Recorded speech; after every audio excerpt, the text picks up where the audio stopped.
Hi, and welcome to our Monticello live stream. I'm Melanie Boyer, and I am the manager of digital media and strategy here at Monticello. And today we're doing something a little bit different.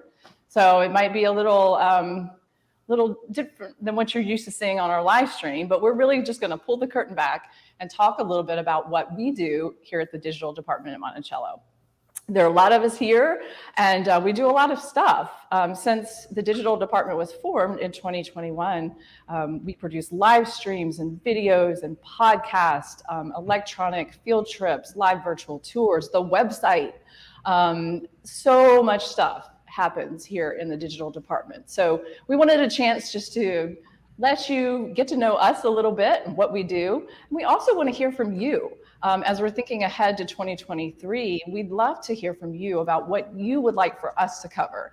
Content-wise, theme-wise, we're always open to suggestions, and you as our loyal followers are our best source of inspiration. So I encourage you, during this podcast, as we're talking to, or we're not a podcast, we're a live stream call, as we're talking, to put in the comment section any ideas you have or any questions you have for us, and then at the end we'll get to them. So I'm going to do quick intros, introduce myself. We've got my colleague Kyle here with me. We also have Ian and Olivia. See them behind the scenes. We have Chad, we have Beth, we have Diane, we have David. Did I get everybody? I can't see them. Awesome. Okay. So this is part of our team.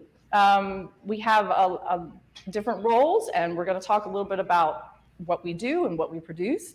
And let's just jump right into it. Let's jump into a question that I'll throw it out to Chad. So prior to 2021, there was no digital department at Monticello. We were still doing digital stuff, but we didn't have a department for it. So what prompted the formation of this department, and what do we do? Basically, it was COVID, right? It changed everything for us. It stopped our regular daily operations at Monticello. We couldn't accept visitors. We had a lot of downtime with people. And we also realized that the only way we were going to continue to reach our audience was to expand digital. And we've had a website for 26 years. We've done virtual tours. We've done, Mel pioneered our electronic field trip program. We've done podcasts in the past, but we've never been much of a big team together. I was running the websites, Mel was doing the classroom website for school kids and the electronic field trips. And some other people around the foundation were contributing to creation of content on the website. But not many of us were dedicated. When COVID happened, we looked around and tried to figure out how could we get things going up. And we pulled together an internal team, including a lot of our guides who are our content experts, and we recruited them to help us create new content, new videos, podcasts, and to help with our live streams. And we had to, we're not a media production team. We're historians mostly, or a web guy, right? And we had to learn all this on the fly, and it was kind of crazy. So maybe we'll start then with live streams. And let's talk a little bit about what it takes to produce a live stream at Monticello. And you can probably see, what can they see now? They can see the whole setup over here.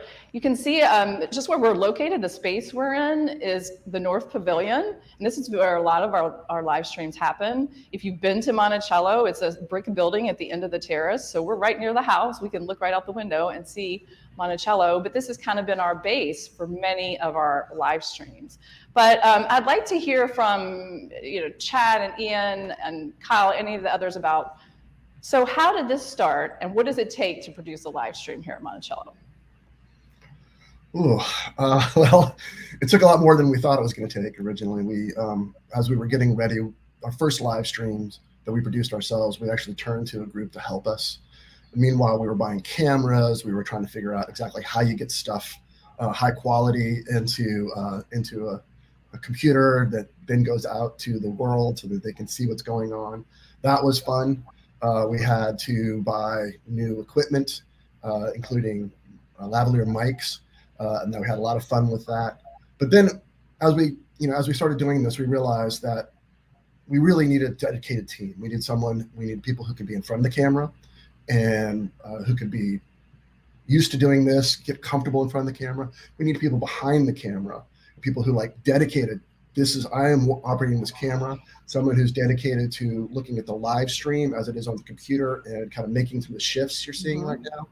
And then people not on screen, someone like Diane, who just appeared here a moment ago, and a few others. Bronte, she might be posting stuff along the back, but they're in the back end and they're watching the comments. They are seeing what people are asking, and they're either answering them directly or they're passing them the questions to our team so that we can answer them live. Because if you're operating a camera and you're operating the computer and you're trying to answer these questions, it turns into a real hot mess fast. So over time, we built up this team, pulling in more and more people. I was thinking, Diane, do you want to talk about the back end and some of the questions you get and how you monitor those? Sure. It's actually a lot of fun. It is high pressure, and it goes really fast. We have a bunch of text threads going where we're texting with each other and saying, what should we do with this one? And it's fascinating. We get so many great questions, and it's really fun to watch the comments and watch people get really engaged with these live streams. People love them, and it's wonderful. We have some really dedicated watchers, viewers who week after week tune in, and some of them are around the world. It's really wonderful. I feel like it's the same in some ways. It's Old Home Week every week, but then lots of other people come in depending on the topic as well. So it's a really fun thing to do. The other part of it is ahead of the live stream, we have to prepare the material and think about the questions that are going to be asked and the links that we want to post that are related to those questions. And then sometimes people ask a really great question that during the live stream that we don't have time to put up. And so we're scrambling to answer that question in the moment as well and find good links and things like that. So it's amazing and high energy all the time. It is, but I mean, we're a small team, I mean, other than Ian, as Chad mentioned, we weren't really trained to do this. We weren't trained in video production and audio production. We pick up a few skills here and there, but so it's really a small team doing a lot behind the scenes as well. Ian? Yeah, so all right, so I'm going to show you guys how we do this. This is our microphone. When Bill Barker wears it as Thomas Jefferson, he's got this kind of hidden in his shirt with the little lapel that runs out. And then we deliberately, I'm going to step behind the camera for a second. We deliberately have our stuff pretty mobile so that we can, we're situated in here, but here's our little tiny camera. And it can run off a battery. It is connected to this little mixer that runs our various audio and video channels. And then that has to connect to a computer that Olivia is operating. But as you can see, it's, relatively a small footprint. So our intent is that we can go out, out there on the West Lawn, we can go in the house, and we can go to places that kind of fit the theme that we're discussing, but also kind of involve people that might be in attendance as a regular visitor. Mm-hmm. And so just kind of wanted to walk you through the behind the scenes aspects. And that's a good point too. We've been able to we've had live streams with other costumed interpreters or historic interpreters, scholars. It's been a lot of fun. We did one on the West Lawn with John Adams and Thomas Jefferson one time. Bill Barker, who plays Thomas Jefferson, most of y'all that normally watch live streams are familiar with him. He's a professional. He's fantastic. We have instances sometimes where Ian and I behind the camera will, maybe we'll crack up about something. We'll be laughing. Bill is just a true pro. So he's always fun to work with as well. Anything else? Live streams? I mean, just kind of. Oh yeah, the beginnings. Tell the story. Well, so yeah, I mean, like kind of to that point, and Ian and Chad and everyone else in the room can attest to this, that there have been hiccups along the way. There have been lots of, and a lot of those hiccups in retrospect were very funny, maybe not so much in the moment. there was a particular moment early on, as Chad was saying, we were buying new equipment, just kind of learning things on the fly. And sometimes the equipment that we had wasn't necessarily the equipment we needed, right? Or the equipment was really old and it would break all the time. And there was, I think it was live stream number 2 or 3 where just nothing was working.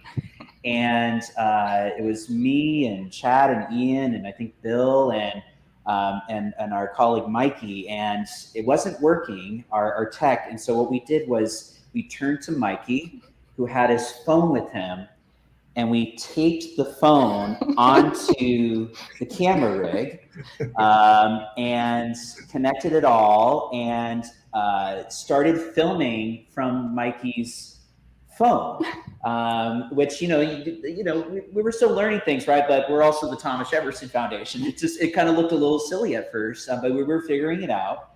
And I remember a few things from that episode. When we turned on Mikey's camera, it was initially on selfie mode. So we were just focusing on Chad's face for a couple seconds. And then we went back to Bill and for, went immediately back to the 19th century and nothing was wrong.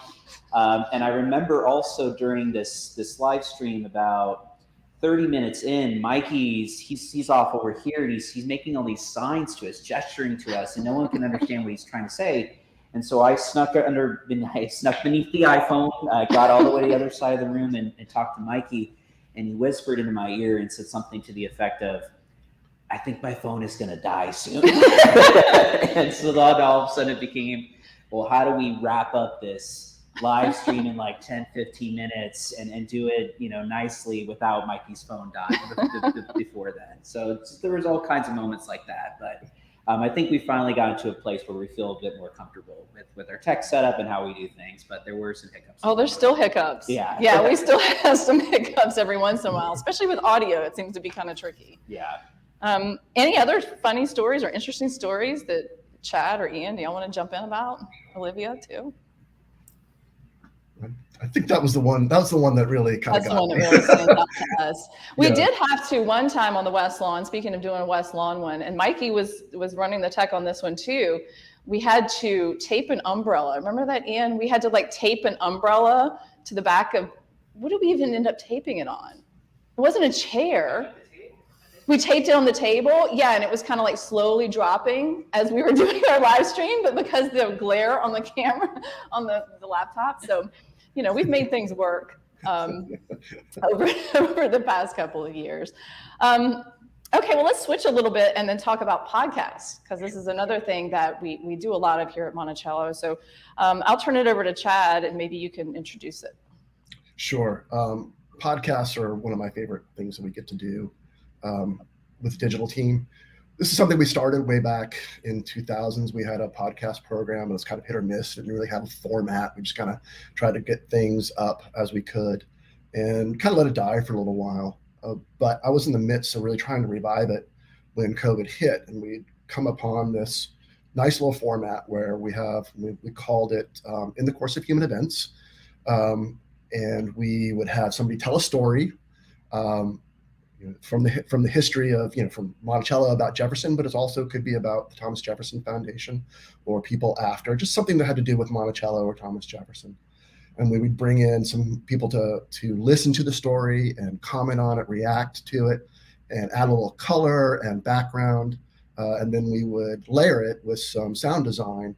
And we're continuing this program. We're going to expand that kind of format and do a couple of new things. In the new year, we're working on a gardens podcast. And we're also working on a limited podcast series about the history of the foundation, because 2023 is actually the 100th anniversary of the Thomas Jefferson Foundation. And there's a really cool story about how this place was created. The foundation was created in order to purchase Monticello, and how it took care of Monticello, and how it constantly expanded what it interprets here. While we were doing this too, while I was trying to get this podcast program off the ground, I got a call from Kyle, who has kind of a background in music and with radio over at UVA with a radio station called WTJU. And he said, "Hey, I've got this idea where we'd like to do weekly podcast and called Mountaintop History. And I'm going to let Kyle tell the story of that, but he and Olivia have been producing these things regularly, and we're up to almost 100 or so. It's really incredible. Wow. Yeah, we're on episode number 71 right now. So yeah, absolutely. It was just, it was that kind of Wild West time period, right? Like, what are we going to, we had to completely rethink how we were sharing history with our audience. That's one of our main missions here at Monticello, is bringing forward history into the present. And so it seemed like podcast was just kind of a natural way for us to do this while everybody was at home, right? And with their computers, with their iPhones, and podcasts were becoming super popular. It started out as a weekly podcast. I think as time went on, I realized that I could not remain sane and do that. So we eventually became a bi-weekly podcast. We've covered all kinds of topics.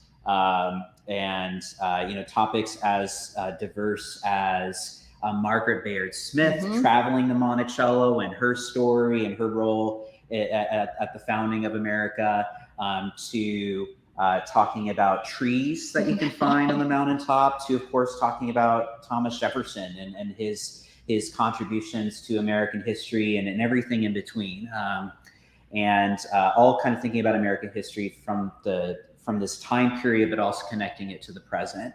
The very beginning of this year, I reached out to my colleague Olivia, whose brother is in the podcast industry, and she was just coming back to Monticello. She left us for a little bit, and then she came back.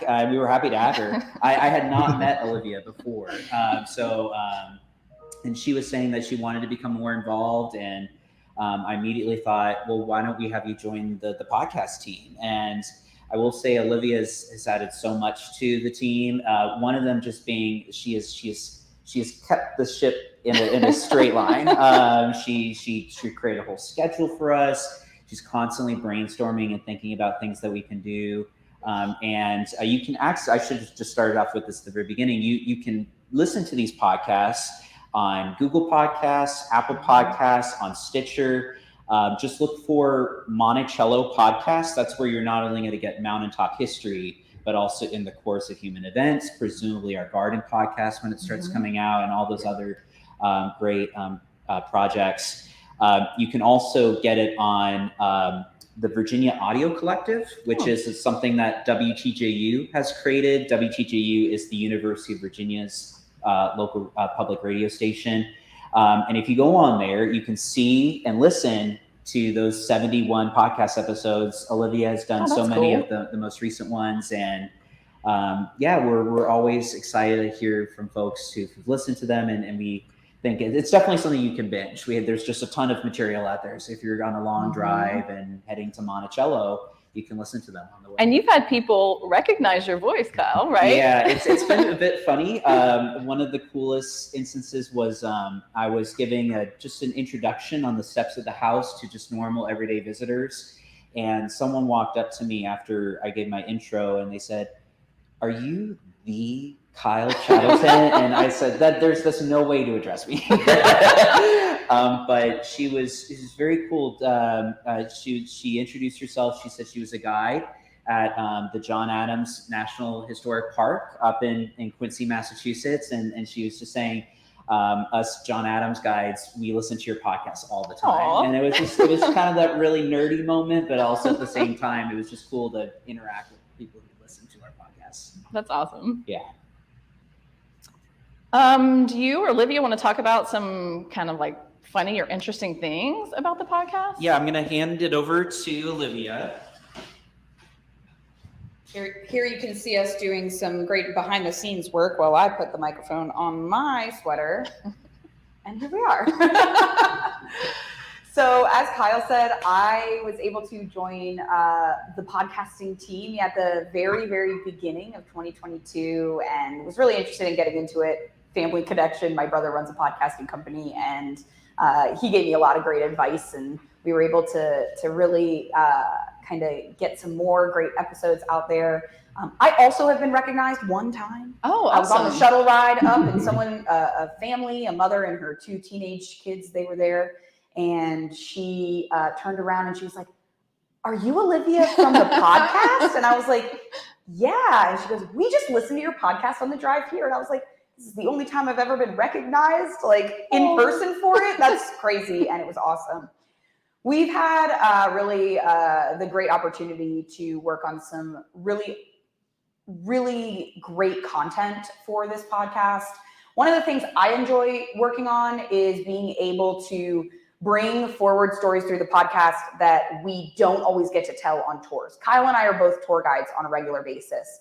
So we tell a lot of stories here, but we don't always get to tell every story because it's impossible. And so the podcast gives us such an awesome opportunity to bring some of these additional stories, whether they're crazy stories about the fact that there's a chicken bone in the tea room at Monticello, whether they're deeper and more involved stories about some of the enslaved families who lived here.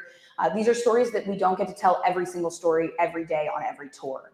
And that's what I've loved about the podcast and being able to work on it. Some of my favorite podcasts have included ones like about Elizabeth Hemings, the matriarch of the Hemings family, who often doesn't get talked about as much, but is the reason that there were over 80 members of the Hemings family at Monticello. And so getting to do some of that research on our time too, not only bolsters then what I know about Monticello and what I can provide to people through my tours, and I know Kyle is the same too, but then that we can reach through this digital audience, which is what we're doing with all of these things, live streams and podcasts, and the website is being able to reach people who aren't able to physically come here and visit us at Monticello. Oh, I will say one more thing, that we have an exciting calendar coming up for 2023. By the very, very beginning of 2024, we are hoping to reach episode 100, which will be awesome. But we have some great series like that we're planning for 2023, including a series on Jefferson and friendship, looking into some of the people that he considers friends, enemies, frenemies, something along those lines, and some other just really great content that I know Kyle and I are really excited to bring about in 2023. So give us a follow for those podcasts and take a listen. Awesome. Thank you. Okay, switching gears. Did you want to say anything else, Kyle? I'm sorry, I didn't mean to cut you off. I guess just one other thought, and this was something that Chad shared with me, I think about a year ago when we were, about a couple months into creating the podcast.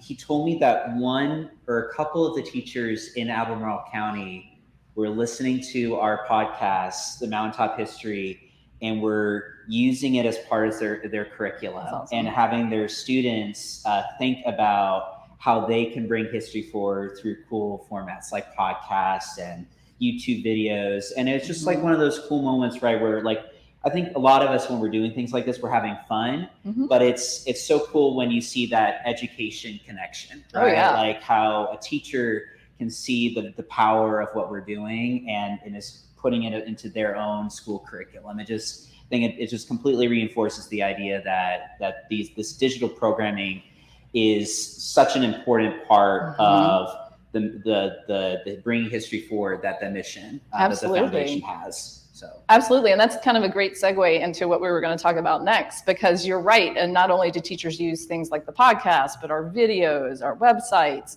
a lot of resources that are good for the classroom and also just for the general public, reaching those people that may be planning a visit on our website, or they may just want to know more. They may be, doing research, but there's a lot going on our website and online. So I'd like to turn it over to Beth and David to talk a little bit more about some of the work that they have done this year on some digital initiatives online. Thanks, Mel. It's been really exciting to work on some projects that are, like you said, available for researchers or educators, general public, people coming to visit. One really fun and kind of cool project we've worked on is our 360-degree virtual tour. So every room of most of the rooms of the house have been scanned, and you can take a really awesome 360 tour. We have objects that you can click on with pop-ups. You can learn more. We have audio clips. We have videos embedded. And then in the past year or two, we've also expanded to some outside sites. So you can also do a virtual tour of the vegetable garden in Mulberry Row, some of our homes for enslaved workers that archaeologists have excavated that are in present day woods, would have been in the fields on the plantation. These sites that you might not be able to access, even if you do come to Monticello, some of these areas kind of outside and off the mountaintop. So that's been some really neat content to be able to add and expand. When you come to Monticello, you can also use our Slavery at Monticello app. And we've been working on kind of changing that up this year to be cloud-based. So you can access it from home now as well. And instead of being, well, you were always able to access it from home, but it doesn't have to be a native downloaded app. And that's been really fun to work on too, and getting to see all of the great content and stories that have gone into that. I'll kick it over to David. I don't want to talk too much. No, Beth, you and I have been really busy over the last 2 years. We migrated the entire Thomas Jefferson Encyclopedia to a new content management system. And if you don't know what a content management system, it's the magic behind the scenes that makes everything work. And Beth and I guess, commiserate with each other because we use multiple content management systems and they all have unique characteristics. And you can be deep into one content management system and realize that you're using the tools from the other content management system. And that explains why nothing's working. And it won't save any of your work. And you come back later or you send an email and say, are you going crazy too? Yeah, I am. So that's just kind of a behind the scenes story. One of the great products I think that we turned out was the Art of Citizenship, which kind of takes off from John Meacham's recent book. And it gives, the general public and then educators as well, this, a really great little toolbox to learn more about Jefferson and about issues in his day that have relevance right down to the present day. So yeah, we've been busy over the last couple of years. Yeah, I'm just, as I'm watching, there's a ladybug crawling around on the camera. So, talking about behind the scenes, we have a lot of ladybugs in our spaces around here. But thank you, Beth and David. I know that y'all have been really busy and done some great work online and the website and the other resources. So I was just going to talk quickly too about one other thing we offer in our digital department, which are our electronic field trips and our live virtual tours. I manage those programs, and we started electronic field trips in 2017, actually, pre-COVID. Many people on this call, actually almost all of y'all have done either an electronic field trip or a live virtual tour. Kyle, Olivia, David, Diane. So we have guides who are experts that will lead live virtual tours and electronic field trips for classrooms. We launched in 2017. We had been slowly building steam for some electronic field trips. And then when COVID hit, we really had to pivot. And I was going to get that word in there somewhere. We're talking about COVID. You got to say pivot. But we had live virtual tours that were actually ready to be offered to the public on the first day that we were closed to the public as a result of COVID. So we're really proud of that. It was a lot of work behind the scenes for some guides and some others that were working on it. But our live virtual tour program was pretty popular throughout COVID. And then we still were offering live virtual tours for students and teachers. So this is a way that we fulfill our mission of, our mission, preservation, and education, but our vision to engage like a global audience and to bring history forward into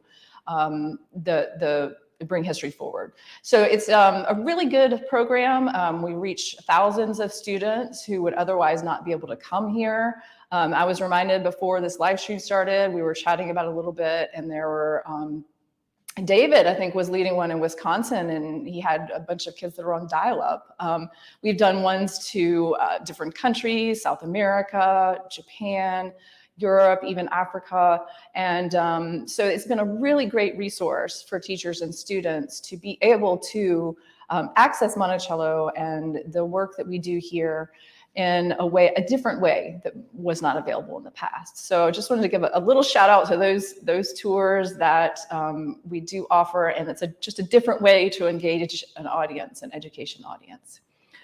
I mean, to What that else? Go point, ahead. to Yeah. that point, I was able to witness an electronic field trip that our colleague Ashley was doing. And for this electronic field trip, she was giving a tour of Monticello to 6 students and their teacher in you could call it a town, but it was a town of about 30 people in Alaska. Yes, the Alaska one. And Yeah. it was just incredible, you know, just being able to connect with them.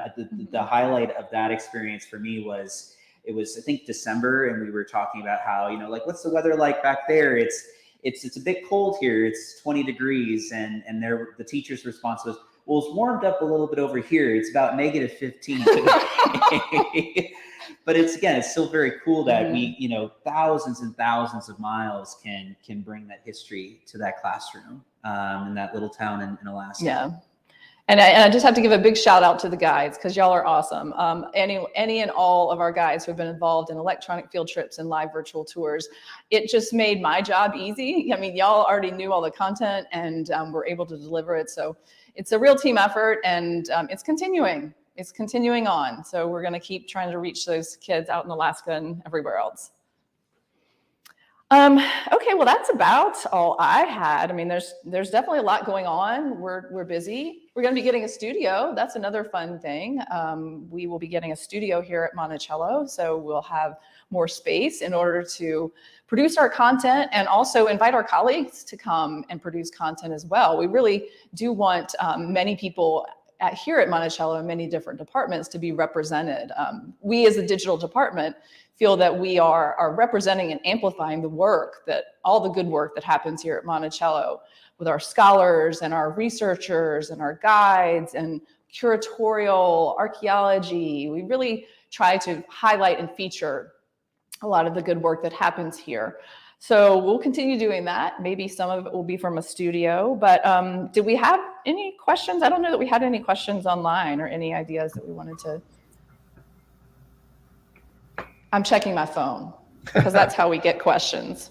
We did kind of a fun question from one of our viewers who said, "Do we have a favorite intern working on digital?" And the answer is yes.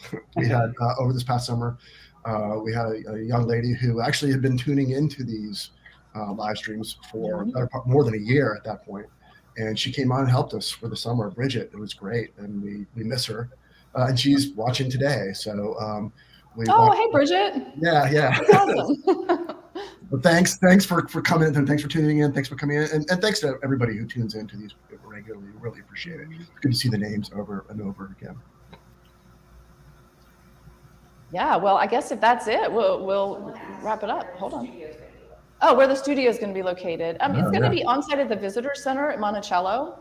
So it will be if you come to Monticello. I mean, it's not going to be open to the public per se, but it will be here on site at the Visitor Center.